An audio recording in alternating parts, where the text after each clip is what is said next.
I think every creative endeavor draws from life experiences, things you see, things you encounter, things you think about. And it's why some of the most creative people were nomads. They traveled, they didn't ever stay tied down to one place or even one group of people, but they were constantly feeding themselves with new experiences. How important is that to comics? I think it's really important. And I think it's really important for all of us.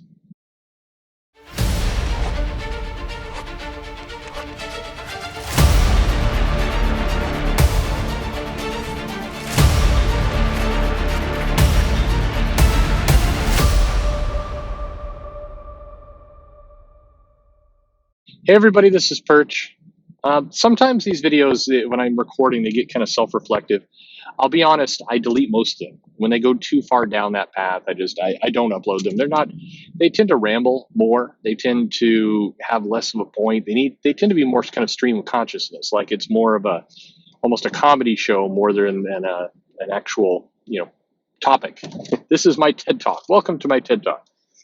Um, but this topic definitely has the potential to go there because it's something that's very, I would say, close to my life, close to kind of how I try and live, how I want my family to live, how I want my daughters to grow up.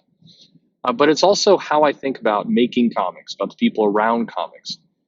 And it occurs to me that I've been incredibly fortunate. I've been very blessed to have a lot of different, really powerful, really substantial voices that give me advice, that give me feedback, sometimes help me up or add to a point or enhance the overall picture. People who are creators, people who are fans, people who are all over. And it also occurs to me, I was talking to somebody over the weekend, and I have a mix of a distinct mix of people. They don't all subscribe to the same ideology. They don't all have the same politics. They don't even have the same opinions on many things. In fact, several have very, very aggressive opinions in opposition to each other.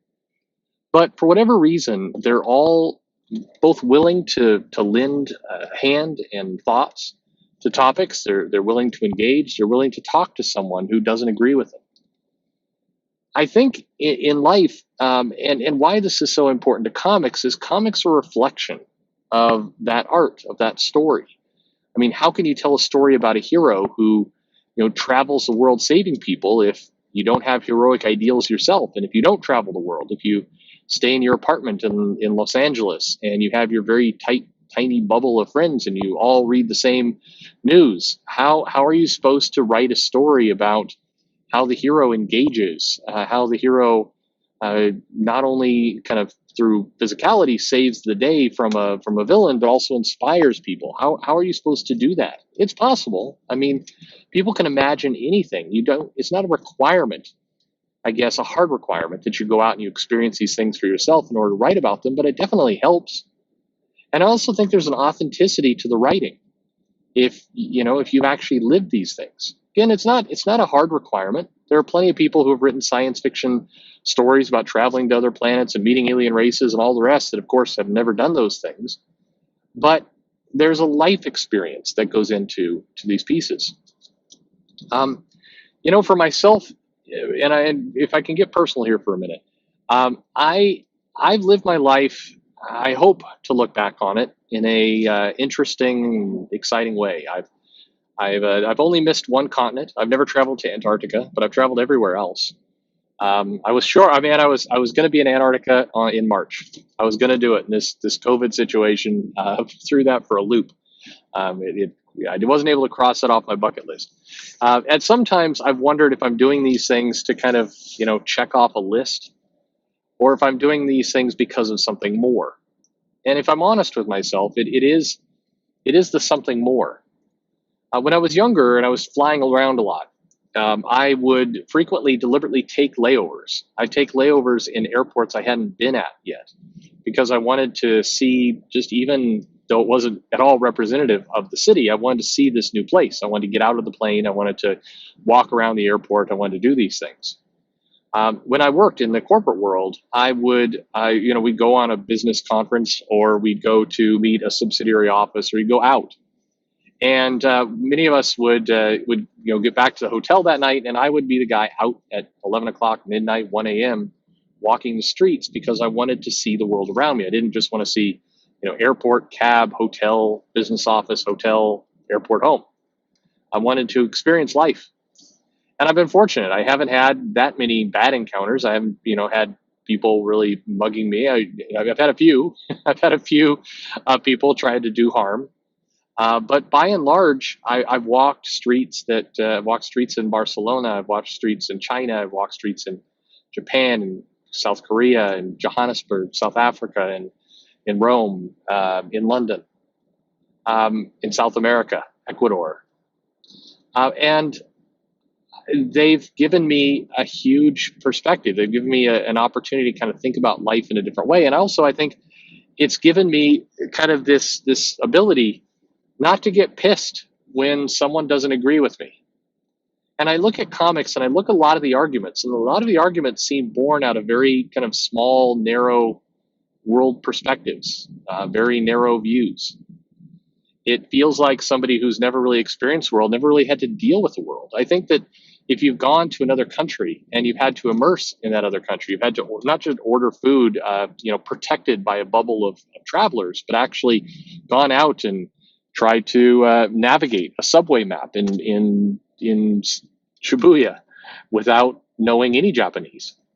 It's going to China and having to kind of keep an eye out for whether you're entering into a restricted zone or not. I remember traveling to Nassau in the Bahamas and kind of wandering around that island and having a guy come up to me, or his little mother actually come up to me and say, "Hey, don't walk 2 more blocks that way. You're going to come into a crack house. You're going to get killed.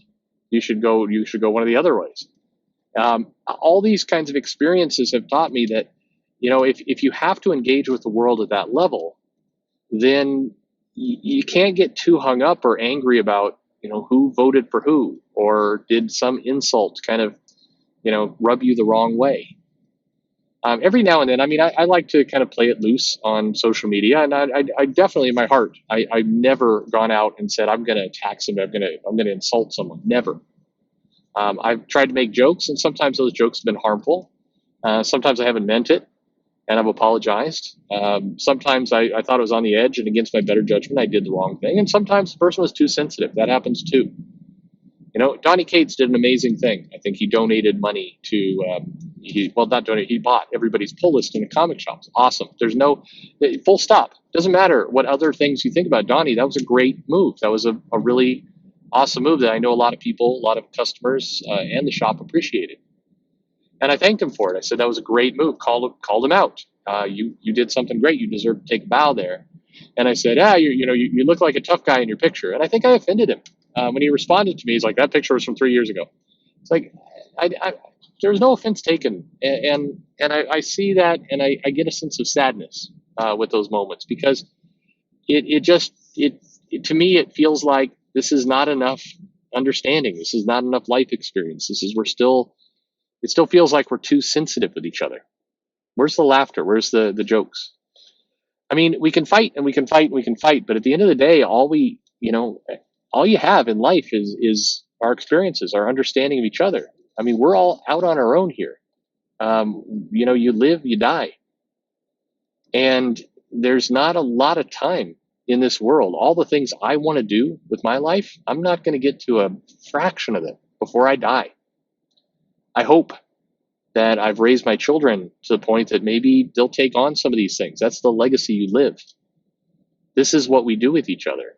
And comic books, as silly as it sounds, people like to demean comic books. People like to demean anything. If they can do it, it's not personal power. If they can push someone else down or something else down to make themselves feel better in that moment, some people succumb to that temptation.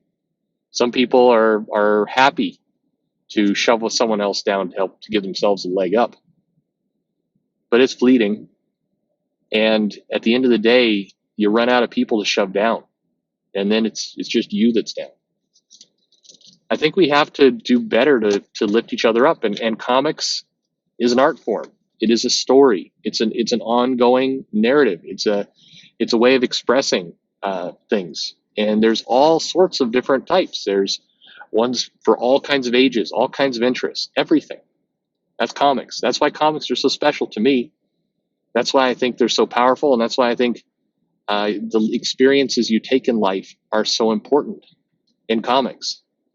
It's how we connect with each other in many cases. It's how we tell this story that lives on beyond us. I think it's really, really important because, you know, whether or not you're looking out for me, I'm looking out for you. We're trying to, best I can. And that comes across in many, many different ways. You know, as again, I think that I look at all this stuff from maybe a distance at times, because at the end of the day, there's a lot of names out there. There's people who've been comic creators who've done really nice things for me. You know, Brian Edward Hill. I will never forget the conversation we had was powerful. Brett Booth, loved the time we spent together. Ron Mars has helped me out. G. Willow Wilson has helped me out. Scott Snyder has helped me out. Tim Seeley has helped me out. Maybe in small ways, but in ways that matter to me. And the names go on and on and on all different fronts. Sean Gordon Murphy. I know that a lot of those people have views that others don't agree with as fans. But the crazy part is, a lot of you fans, a lot of the readers who may dislike one of those names I mentioned, may hate everything they've written. You've helped me out too. A lot of you. And I guess that's the community part of comics. Now, don't get me wrong. This video will get my 150, 250 views. Great. And I'd rather have those people in viewing than the 6,000, 8,000, 28,000 who, are just looking for cheap entertainment, if you will. I don't know. I guess a lot of what I do is cheap entertainment too. I'm not putting myself on any kind of pedestal there. I guess I'm just saying that whether it's 200 people, whether it's 20 people, whether it's 2 people, whether it's 20,000 people, this is our community, and it's ours to manage. It's ours to take care of as creators, as fans, as readers, as sellers, as anybody. And I think that's a powerful trust that we give each other. And I think the experience we have on our own and with each other, they should drive us to do things, to do more things, to be bigger, to do more. I started this video out talking about life experiences and what was important to comics. I'll try and make sure I label this so you don't feel like you've been hoodwinked as you've gotten through this. But, I think that the experiences we have in life, the experiences we have in comics, they're important and they're great when they're shared. And we all should be finding ways to share them and get them to other people, and not be afraid when somebody does not share our experience or does not share the result of our experience. That's okay. Sometimes that conflict drives us to find new things, think about new things. I try not to do videos like this too often. I think there's definitely some people who absolutely hate them. I'm sorry for that. I'll go back to the kind of the data and all the rest. But I just want to tell you a little bit of something's on my mind, something's on my heart. I think that I've tried to express through the last year. It's been a weird year. I suffered a terrible medical problem. I traveled a lot, despite the medical problem. It's probably stupid. We have this virus that's changed the world as we know it, and the recovery back is uncertain. We've had comics do a lot in the last year, and they will do a lot in the future. I am excited to see what comes out of this, what new experiments, what new ideas people have to push things forward. Whether you're a typical publisher, whether you're a crowdfunder, whether you're just somebody doing little indie comics out of their garage, I salute you. I'm glad you're doing what you're doing. Whoever you are, I am glad you're doing what you're doing. And for those of us who get wound up at things from time to time, just remember that experience, that piece. Different people have different experiences, and maybe rather than get too angry at somebody over an opinion or a thought or a view style that doesn't match our own, or get too hung up on what this person or that person said or didn't say on social media or wherever, maybe grab a friend, go out, have an experience, be like me, take the layover in the airport, try new things, find something new. Y'all remember your first comic that, or not, maybe not even your first comic, but remember what comic you really loved that you weren't expecting? East to West was that way for me. I picked this comic up. I didn't know really what to expect. I like Jonathan Hickman. I'd read his stuff, but I didn't really know what to think about it. I picked it up and it was amazing. I had an amazing experience, transcendent experience. And what if I hadn't picked up that comic? The thing that's in my head right now is I know, despite all the comics, I've read 100,000 comics more. I've read so many comics. I would put my comic reading volume up against anyone's. But I know there's comics out there I haven't read that I would absolutely love. And so to me, I'm just anxious to go discover them, to have that new experience. And on the other hand, I'm anxious to go to that new country, the new city, the new restaurant, the new bar, new friend house, whatever it happens to be, and learn something new, because that's going to change my perspective too. And this all becomes one big circle of life. No, that's cheesy. It all feeds itself. Um, you know, it's an interesting thing, and we should all be out there trying to do great things. If you try and do great things, whether you succeed or not, you still have that experience. And that's, to me, the essence of what comics are. Thanks for listening.